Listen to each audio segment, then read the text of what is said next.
Alright, welcome everyone. Welcome to the round of 8 of this Japan Dota Cup. We have White Flag Bear versus NoDotaNoLife. And some of these players have actually names that are entirely in kanji, so I won't be able to read that. So unfortunately, I won't be able to tell you guys the entire names of the players here. So NoDotaNoLife versus White Flag Bear. Taking a look at the brackets, we have NoDotaNoLife, who actually bested King of Monkey, and the other side, which is White Flag Bear, actually won versus Uncrowned Gaming. So White Flag Bear, I don't really know if you guys remember, but I think I have casted one single game of White Flag Bear versus someone else in my YouTube channel before. I don't remember. I think it was for another cup that didn't have any tickets at that time. It was just like a little amateur tournament on the side. So we'll have to see. I don't really remember who is like how strong they were. You have to really keep in mind, once again, I want to repeat and remind everyone that these are amateur teams. So yes, you will see some very weird plays or some very weird strategies. But you have to remember that these are passionate people who are trying to basically make the Dota 2's Japanese scene a little bit more interesting and a little bit more competitive. So we have to start somewhere. Just think of this as a almost in-house league where people are just competing to get better and better. The last game that we casted on the round of 16s, you could see that some of the players actually were around 3.5k MMR. So yes, there may not be the best players around, but they're at least giving their best. And also, thanks God they're Japanese, they are actually on time. So I think some professional players could learn from that. Every game starts at the right time. Every game ends before the end of the schedule. Well, of course, some games can't really be, if the game is dragging up to 90 minutes, you can't really do much about that. But it hasn't been the case for the round of 16, so it seems like we will be starting on time today. NoDotaNoLife is going to be banning the Mirana as well as the Viper, and we have White Flag Bear with a ban on the Lycan as well as the Batrider. So those seems like a little bit more standard bans than before. Remember in the first game we had some very strange first pick. Here with the Lycan, the Batrider, and the Mirana, who are all pretty much stable heroes, although Mirana has been falling a little bit of from favor, and Viper is also a very, very annoying hero to deal with due to his strong laning phase. Well, not really strong laning phase. I mean, Viper is still very squishy, so he can get killed very easily. But he's very annoying to play against because of the poison that just comes from every skill. I mean, poison attacks, so the slows, poison corrosive skins, so when you attack him, you're slowed, and his ultimate that makes you slow some more. That goes through BKB, I think, if I remember well. I mean, the damage doesn't go through, but the slow actually does. So if you have a melee carry that has a BKB, you just use the... Like, imagine you have Nex pops Rage, you just use your ultimate on Nex, and Nex just can't hit anyone because he's so slow. And with the Aghanim Scepter, it's also like the range increases, the cooldown decreases, and it's going to be a Tidehunter first pick for White Flag Bear. Now, many of you may be thinking like, what the fuck is this? A Tidehunter first pick? What am I seeing? I actually, like 2 years ago, I used to have a little team as well, and people were not, of course, at the time there was no matchmaking, ranked matchmaking, so we couldn't really know the level of the players. But the thing is, when you're a team with like not so good players, you need to adapt to your teammates. You need to adapt to what your team is actually capable of doing. If you try to do a split push type of lineup and that no one actually has a clue on how to split push well, it's not going to work out. Tidehunter is basically the to-go hero when you have a team and you don't really know how strong you are, because Tidehunter is very, very easy to play and very hard to fuck up. You just have a presence just with the Tidehunter being there in any team fights. By using the ultimate has a huge range. It has good damage. So and it stuns as well. So basically, it's a oh shit button in the team fights. That's what you have to remember. Enigma, you have to be in the right position. It's channeling. If you fuck up, it's a 160-second cooldown. You have to just like go and blink at the right position, use the black hole on the right persons. So it's very, very hard to actually get it done properly if your team is not like, if you don't really know if the Enigma player is actually decent or not. Well, Tidehunter, it's totally the opposite way around. You just press R and boom. As long as you manage to cast it, well, it's kind of like Venomancer, you used your ultimate. That's good. So Tidehunter, very, very good hero for all those teams who aren't that much, that strong. And I'm not saying that White Flag Bear isn't strong. It's just that I don't know how strong they are, and I know that Tidehunter is a very good pick when you do not know the strength of your own team. So on the other side, NoDotaNoLife seemingly going for some pretty, stable heroes in the scene. Ancient Apparition, who again, it's a hero that you have to use your ultimate well, and also coordinate very well with your allies, because usually Ancient Apparition won't be just spamming ultimates left and right for no reasons. You usually want, for example, a Slark who's hunting down the target. You start using the blast, and then Slark jumps on the target, making sure that he can't escape, and then the target just eats the blast in the face with the Slark killing him. So Ancient Apparition really requires a lot more communication and a lot more, coordination, as well as your Cold Feet is not going to be able to proc if your allies are not using their CC properly when you're using your Cold Feet. Invoker is pretty much a good hero all around, easy to play if you're going for the Quas Wex, the Quas Wex build with the Tornado EMP. Although it has been nerfed, it's always very easy to defend towers or to screw up teamfight with an Invoker that's just a Tornado EMP Invoker. It's kind of like Tidehunter, as I said. Tidehunter, you just press R during during the team fight. If you're not like on the fringe of the team fight, it's pretty much oh shit button that just can turn the fight around. Invoker is the same. Invoker, you're even like safer because you're far away. You use a tornado. If you catch someone, you follow up with an EMP, and the team fight is just won in the early game, because usually it will drain the entire mana pool of the supports, and the Tidehunter doesn't have that much mana. If he gets EMP'd in the face, it's over. He doesn't do anything anymore.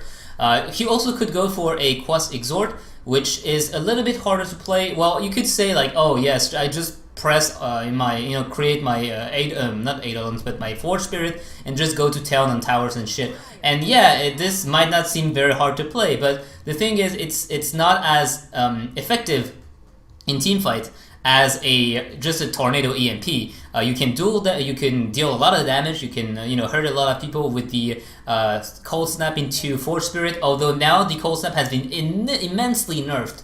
So Invoker's damage output with the Cold Snap is going to be very, very low now. It's really going to be for the basically the utility of the spell more than the damage.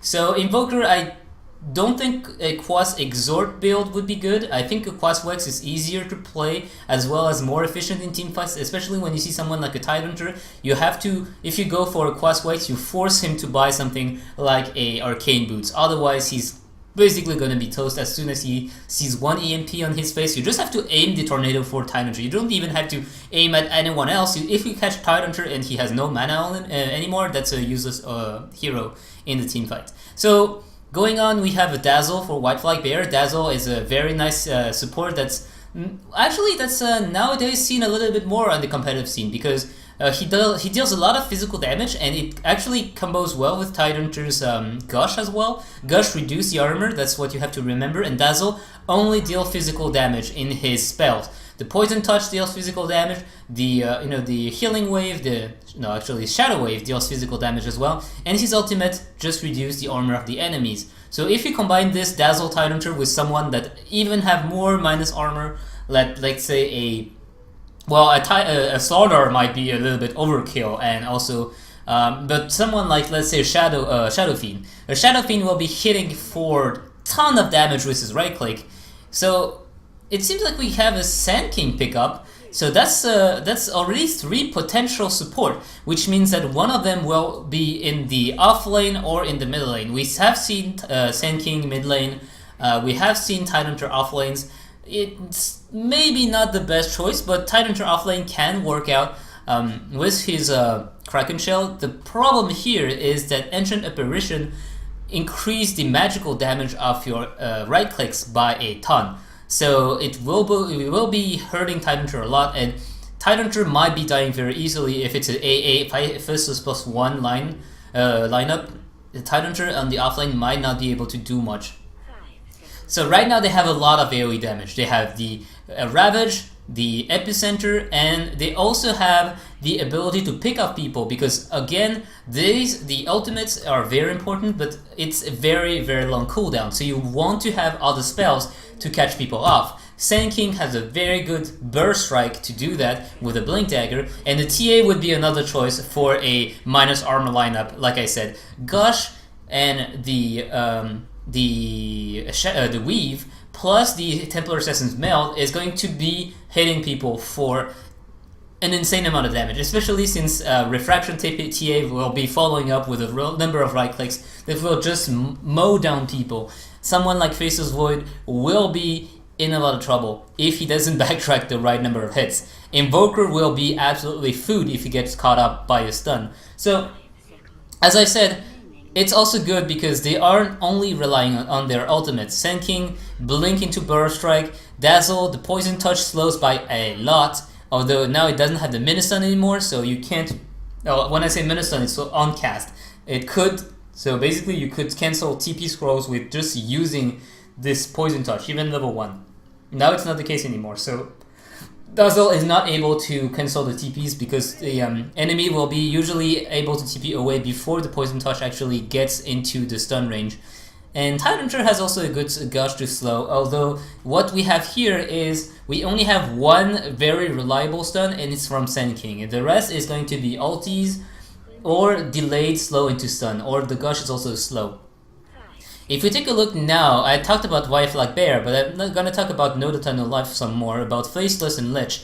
Faceless Chronosphere into Ice Blast from AA is one of the easiest combo around because people won't be able to move in the Chronosphere. So as AA, as long as you're outside of the Chronosphere, you will be able to land those Ice Blasts. Plus, it's also very good with the Lich. And the reason I say that is because usually the Chain Frost is very slow as a moving projectile, and so the easiest way to counter it is just to move away from your teammates. Now what happens if you're caught in the Chronosphere? You can't move. So Lich ultimate will be bouncing around, dealing tons of damage, and remember now it's 10 jumps from level 6. White Flag Bear decided to go for a very weird pick here, Necrophos. I'm not really sure this is good, especially since we have AA against them that can counter, well, basically AA, if Ice Blast lands on anyone, Dazzle's not going to be able to heal, and the Necro is not going to be able to heal with Death Pulse, which is something I forgot to mention here. Dazzle is a nice pick, but Dazzle into Ancient Apparition might be a little bit questionable. We have to see how well it works out. It will depend on how well AA managed to land those Ice Blasts, and how well White Flag Bear doesn't group up like, you know, packs up like retards, because if they do that, that's a Faceless Void Chronosphere. I mean, Invoker's Tornado into an EMP Chronosphere. If you catch someone, if you catch like 3 enemies with a Tornado, it's over. Faceless Void just jumps in Chronosphere, and that's basically it. You're GG, the team fight's over. So Lich, also we have to remember, this is a very, very strong support. The ability to just sacrifice blast again and again is just gonna grant the Lich lane an enormous amount of control over the enemy that he's facing on the lane. We could even see a Lich offlane, because Lich offlane just force the enemies to... Oh, actually, right-clicking on the spell gives a little video. I never saw that. Okay, so I guess I learned something new every day. And Centaur is going to be the last pick. So probably Centaur offlane, Lich, Faceless, Ancient Apparition, tri-lane, and Invoker middle lane. And on the other side, probably going to be a Necros. Yeah, we could have a TA or Necro middle lane, but you know, one of them are going to be staying on the safe lane. Or they could go for a 2-1-2 lineup as well, because now with the nowadays with the you know, the jungle patch that made it so that we have a small creep camp instead of medium creep camps.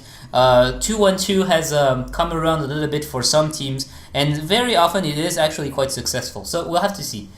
Lich can pretty much turn any lane into a 2-1-2 very easy, because Lich, as I said again, sacrifice make your equilibrium going closer to your tower, so less chance of getting ganked and killed. And the Frost Blast constant harass is going to make it impossible to just stay on the lane.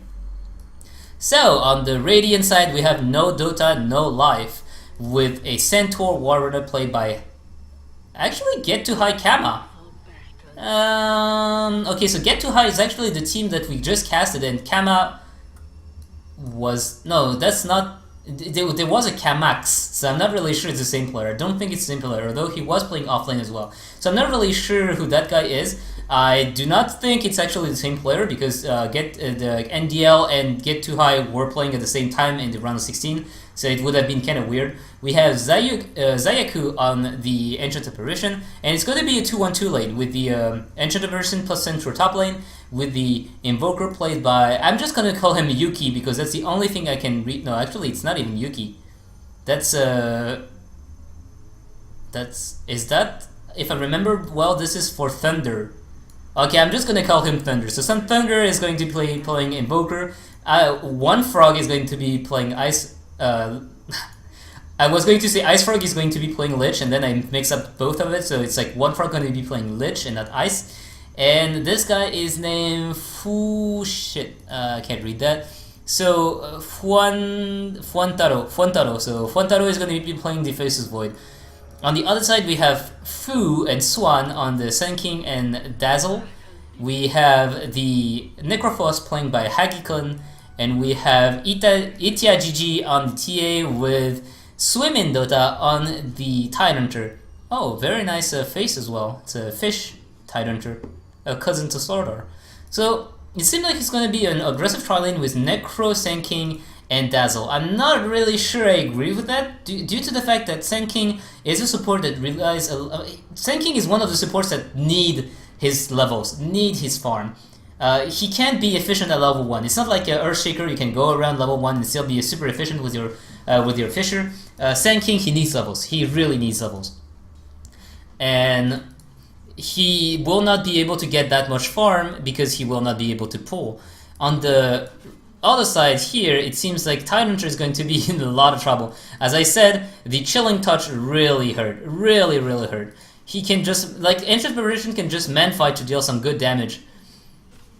And Tidehunter is just going to be able to leech experience there. And he has to be careful because if Centaur actually catches him with a Hoop Stomp, Centaur's Hoop Stomp Double Edge deals insane amount of damage, and some right clicks with the Cold Touch, the Chilling Touch, will be enough to kill the Tidehunter here, even with the Kraken Shell.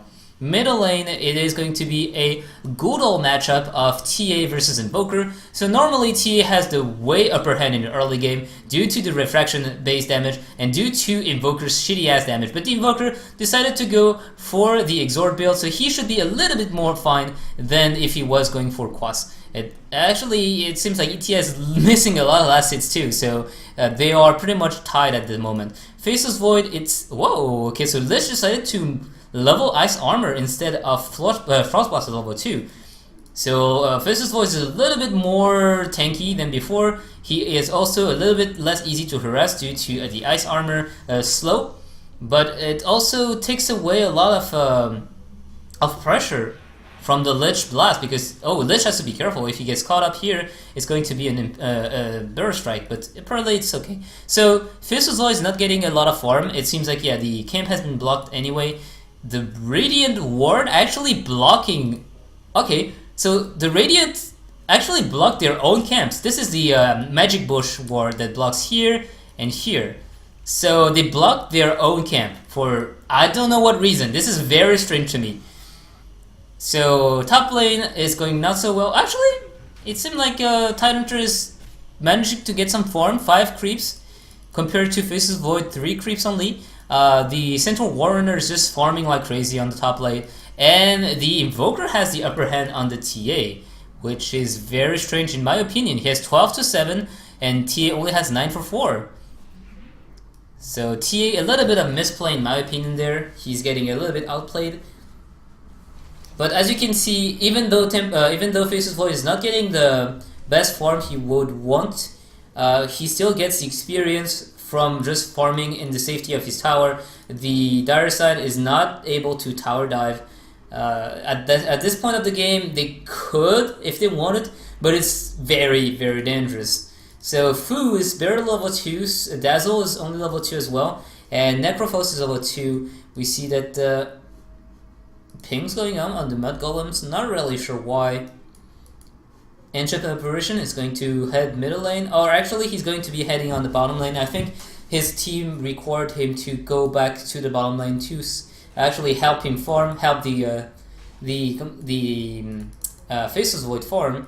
But the problem is, now the Tyranitar is going to be feeling very well because he has a lot of consumables, he's full HP, he has level 4, almost 5, and Centaur is down in levels. Although Centaur has the Tranquil Boots already, it seems like we have Invoker going to be grabbing this regen rune, and TA now catching up a little bit, 14 to 6, 15 to 9 for the Invoker. And although I said like Invoker it's better if he goes for Quas Flex, the thing is against a TA, Quas Exhort allows him to have this Forge Spirit to take away the charges of refraction, and also to help a lot on last hitting, because Quas Flex doesn't give you any attack damage and then you cannot do nothing.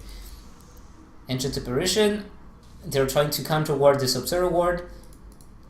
Not really sure why Sun King isn't dropping his to take care of this. He knows obviously that there's a Sentry ward around there. He's not willing to actually now he does it. He was a little bit careful, he didn't want his Sentry ward to be destroyed immediately by Ancient Apparition, but now I'm a little bit concerned because they're not going to be winning the top lane as hard, and the bottom lane is still under a lot of pressure due to the fact that those are two range heroes that are actually quite strong. So we'll have to see how well it goes for NoDotaNoLife on this bottom lane. At the moment, not so well since it's only 9 creep kills, and the Dazzle is still pushing the damage here with the Poison Touch.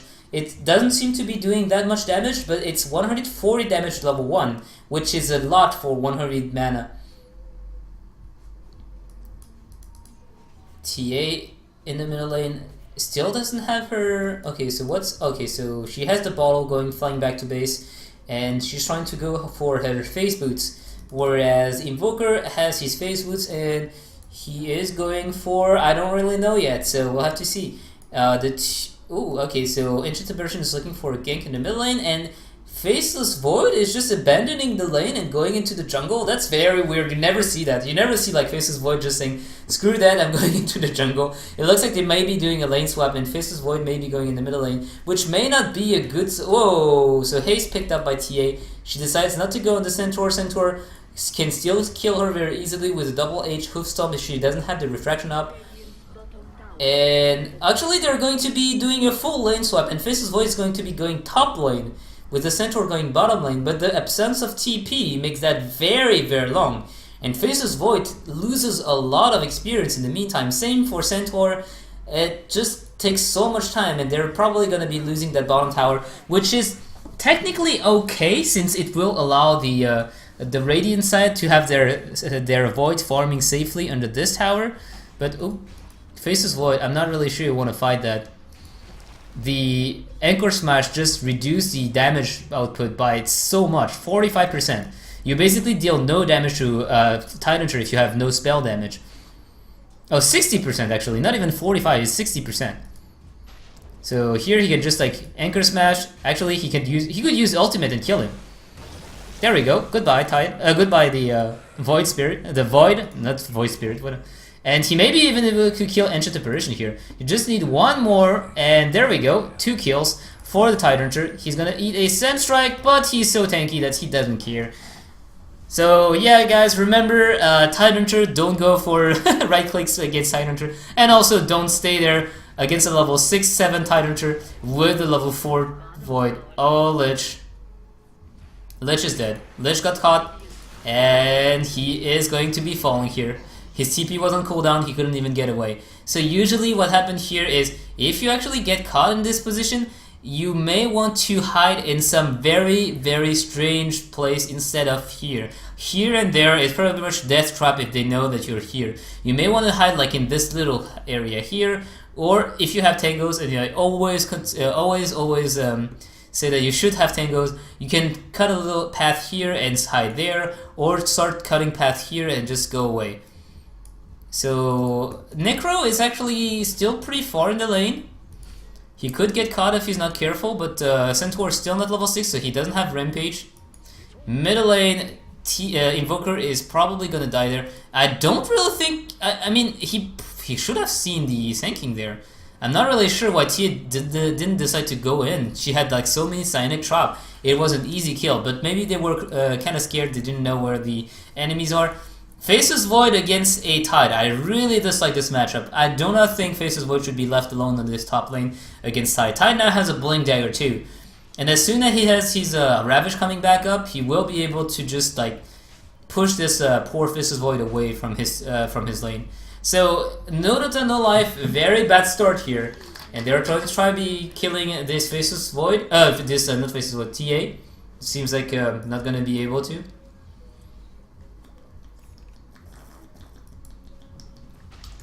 Void is gonna get some little support from Invoker for half a second. He is not getting anything right now. He has boots and poor man's shield with a magic stick, and that's all for it. Invoker is going for his 4-staff, and he's still pretty far away from it. He has 700 gold to go. The Lich has TP Scroll, and that's all. Lich is... he's poor. I mean, he has no money at all. He's like... right now he's begging for something. He's begging for a tower to fall so he can get at least something like maybe a GG branch. A has a boot, but he's still level 4. They are not getting anything done. Lich is level 5, and that's, I think, mainly thanks to Sacrifice, so he can get some extra experience. But look at that, 4k gold, 2k experience already going in the favor of the dire side. And the tower even falls there, so now we see they're going in on Dazzle. Dazzle is using his Grave here, and he's gonna be dying, but a lot of effort. 5 people were here to kill a poor Dazzle. Although Faceless Void gets some farm because of that, so he's like, yeah, I got a kill, and I have like 1,100 gold. I can at least get a power trade if I want to. I'm not really sure what he wants to go for in this game. He is going to get that power trade. So Necro is still around, and he has a mech completed, so it's going to be even harder to kill anyone. TA has the haste rune, so she doesn't really care about the frost blast. We have phase boots, almost a blink dagger if that's what she wants, or she has a drum if she wants it as well. Top lane, as I said, Tyrant has blink and arcane. He's looking very fat at the moment. And Centaur actually gets a blink dagger, so that's good. Centaur gets the Tranquil Boots blink. That might be the turnaround for the Radiant side. They will have to capitalize on this, because otherwise they're not going to go anywhere. Faceless Void, he still has Chronosphere, but he not going to be able to kill a Tide Hunter. I think they need 2 more to kill the Tide, and I'm not even sure they may be able to kill him with only 2 more. So Dazzle's going to go in, put down a ward. It's actually super risky what he's doing here due to the fact that, well, his allies were all very far away. It seems like Tide Hunter is just man fighting this Faceless Void. Faceless Void lost like half of his HP just from getting Anchor Smash in the face. And there comes the Chronosphere a little bit early though. So, the Invoker is hitting the creep! The Invoker is hitting the creep! Oh my god. Okay, at least the Faceless Void didn't die there. But if the Faceless Void died, I would have been so mad at the Invoker if I was at Faceless Void. I was like, what the fuck? Why are you hitting that poor range creep? What did he ever do to you? In the end, it's actually quite a win, because the fact that Invoker was hitting the creep made the Tyranitar use his ultimate, because he didn't die before that. And even with the ultimate, the Faceless Void didn't die. So they get a kill. They expand an ultimate from Tyranitar, even though it's not like that high of a cooldown. It's actually still 150 seconds.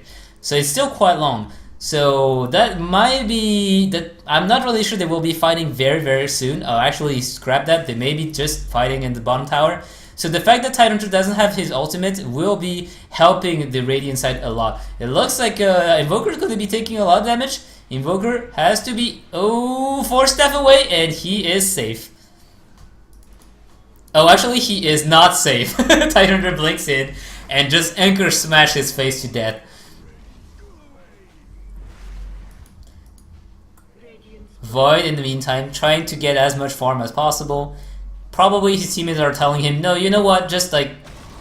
Okay, so this Ice Blast didn't hit anyone. It seems like Enchanted Person is gonna be the Sacrificial Lamb here. Oh, actually... Oh... No, it's fine. I was afraid that the tower might start to focus down Necro, and if he died because of that... Oh, AA Ultimate just whiffing. If only he hit someone there, like the Dazzle or the Necrophos, they might have been able to get a kill. Faceless Void, still trying to farm. He will have to run away. Sand King is here. Sand King is... Oh, actually he has enough gold for a Blink Dagger. Now he's gonna farm a little bit with his Sandstorm, missing every creeps, almost. Actually he got 2. Congratulations. Dazzle counter warding, making sure that the Radiant have no vision over their own jungle. Except for this ward here, so...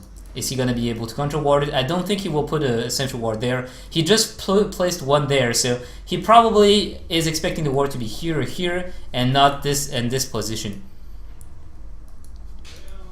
So TA, Blink, double damage. Maybe going for a BKB afterwards. That's usually what you... If you're trying to finish and close the game, you could go for a BKB to just force the... Like in the team fight, ignore the Invoker, ignore the Centaur, the Enchanted Person, the Lich. You just go BKB and start man fighting. And whoop-a-da! We seems to find a Necrophos in the jungle. But in the same time, it is going to be the counter engage by...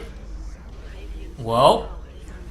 Tyranitar will not be killed because of that nice grave, and that is going to be the Ravage expended.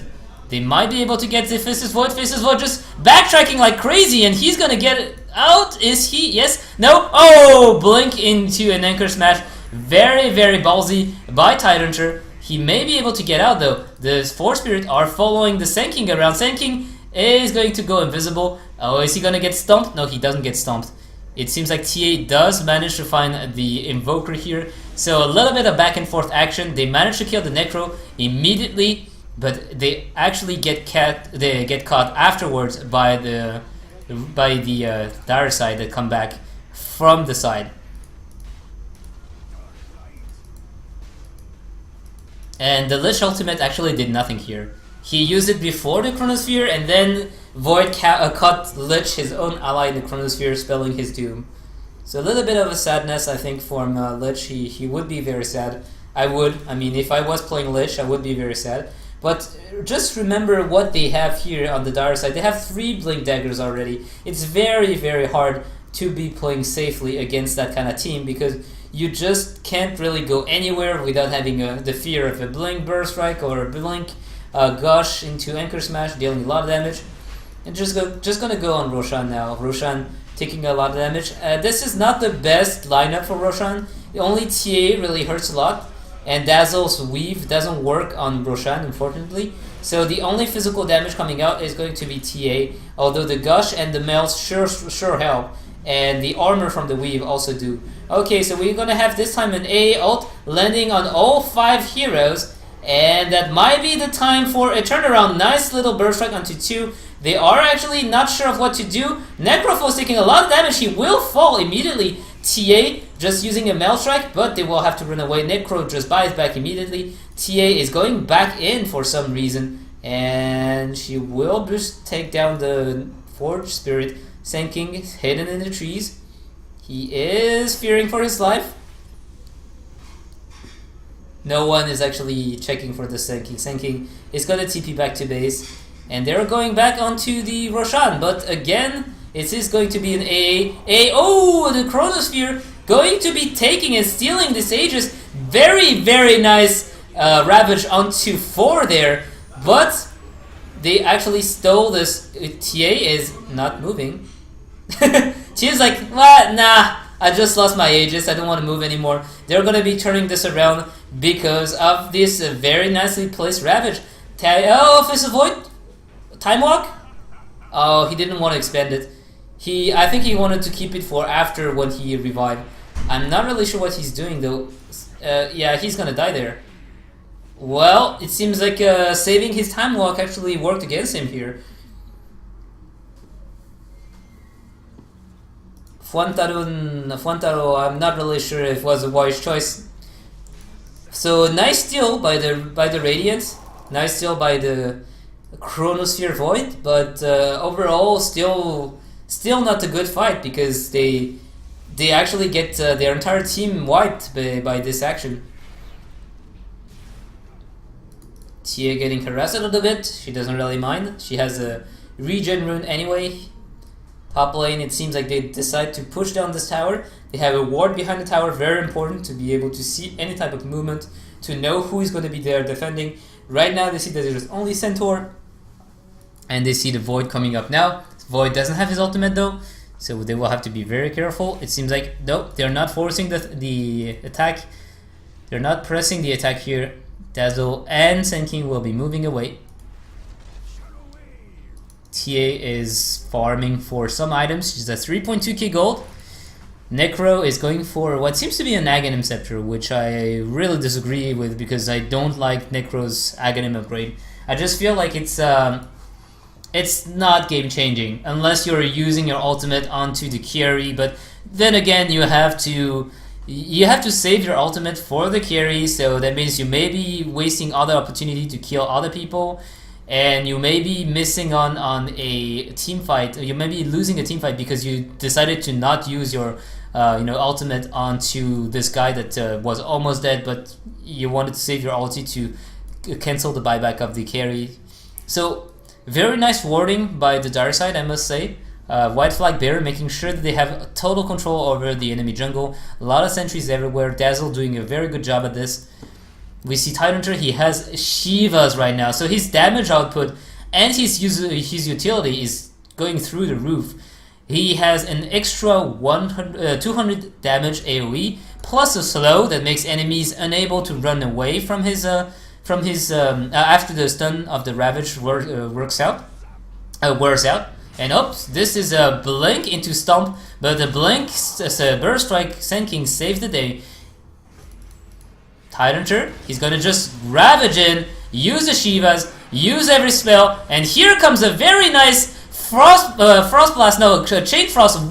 a Chronosphere, but a little bit too late as the damage is already done here since they have too many items on the Dire side to be killed. Oh, whoa, backtrack, but not gonna be enough.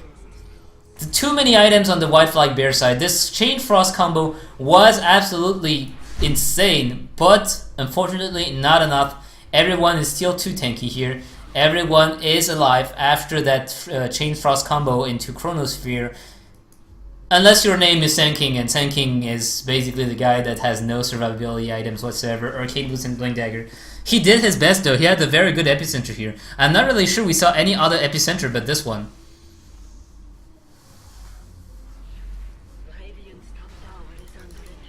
Tower getting hit. It's going to be falling there. I do not see the Radiant side defending this one. Invoker's going for a Aghanim Scepter actually. The Forge Spirits are here to harass and probably try to deny the tower. Let's see if they're actually going to be able to. Nope. TA actually blinks in, gets her extra 83 gold, and finishes her BKB. So one-shot BKB. Necro is still pretty far away from the Aghanim Scepter. Senking now decided to buy a cloak to avoid getting all the Ice Blast in the face and the Frost Balls bouncing on his face. And I think we're missing someone else. So Dazzle doesn't have anything. He has Soul Ring and Arcane Boots. Actually, that's pretty decent. And what do we have on the other side? Centaur doesn't have any new items since his Blink Dagger. He may be going for a Pipe to lessen the damage from the Tidehunter and the Epicenter as well. Lich has Boots. Hooray, I guess. Enchanted Persian has managed to finish up a Urn of Shadow. And as I said, Invoker's trying to get his Aghanim Scepter. Not really sure it's a wide decision, but at that point you pretty much have to take whatever's in the possibility of taking. Well, that doesn't really sound very English. That didn't sound well at all. You have to be not too picky on the items you can choose, and Aghanim Scepter is easy to buy because no component is more than 1,200 gold. And also it gives a good amount of stats all around. Faceless Void is going for a BKB, it seems, with the Ogre Club. He's not hitting hard, but at least he will be able to survive, I guess. So it seems like they managed to catch up Necrophosty. Oh no, the Chronosphere just not doing anything! And it seems like Centaur is gonna eat that. Oh, they still managed to get the kills. Dazzle is going to be caught by Faceless Void, and that's a kill again. TA comes in. TA, whoa, one shot onto the Lich. What? Okay, so I'm not really sure what TA did here. It's a misclick. The Chain Frost managed to pick up the Necrophos and slow down the Dazzle enough for the Faceless Void to follow up and kill him. So those are two very nice little pick-off. Centaur didn't die there, which is surprising to me, as he was extremely low.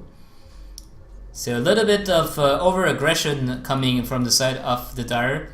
White Flag Bear throwing some kills the way of the Radiant side, saying, you know what, let's make it a little bit easier for you guys, and we'll see that maybe Senki's gonna get caught. No, he backs up a little bit sooner before getting actually hoof stomped in the face. Normally, hoof stomp has a very long animation. Actually, it's not just hoof stomp. It's just the Centaur. Centaur has a very long attack animation and cast animation, and that means that you can pretty much. Okay, so Ice Blast is just gonna scout out. He's not gonna find anything, and that means you can blink away before the sun actually lands. So there is a ping onto the Necrophos, so they know that he's not here. Faceless Void still trying his best to farm, sitting at 69 creep kills in 25 minutes.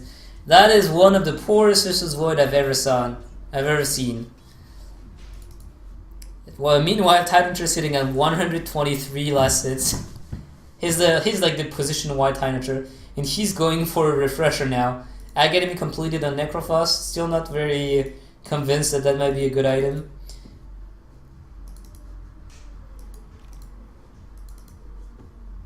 Roshan responds 2 minutes.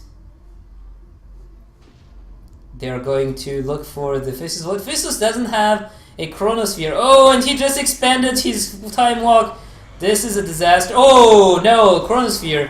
Nicely done. Move away. TA actually blinks into the Chronosphere for good measures. So this is no more Chronosphere for some time. Oh, actually I forgot that I could zoom out so far.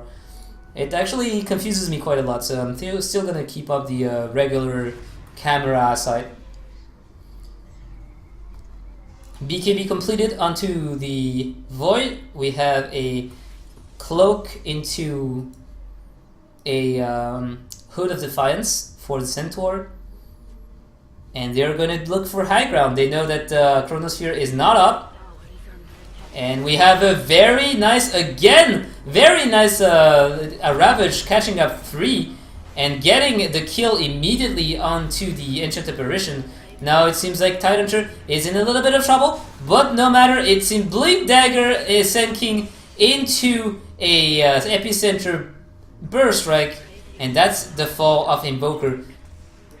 Lich didn't die there, but again the Chain Frost didn't do so much. Blink into a Stomp. Centaur is actually gonna give up his life on this one. He dies immediately after doing this. Lich is trying to TP away. It will not be successful. And this looks like a very quick GG after 27 minutes of game. White Flag Bear convincingly crushing NoDotaNoLife. Tower's gonna fall. Melee racks are going to be taken down. Faceless Void has 3 seconds before ultimate, but it doesn't matter. GG well played, called by one frog, and GG by everyone. Entrant Apparition throwing one last kill on the way of White Flag Bear. And here we are, guys. It is going to be White Flag Bear going into the semifinals. Those games are all going to be best of 1 except for the finals. Good luck for next game. Very mannered teams.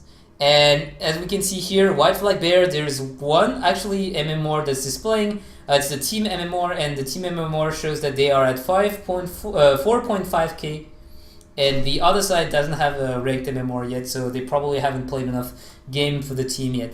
So well played by both team, and I hope you guys enjoyed. We will be jumping into the semifinals.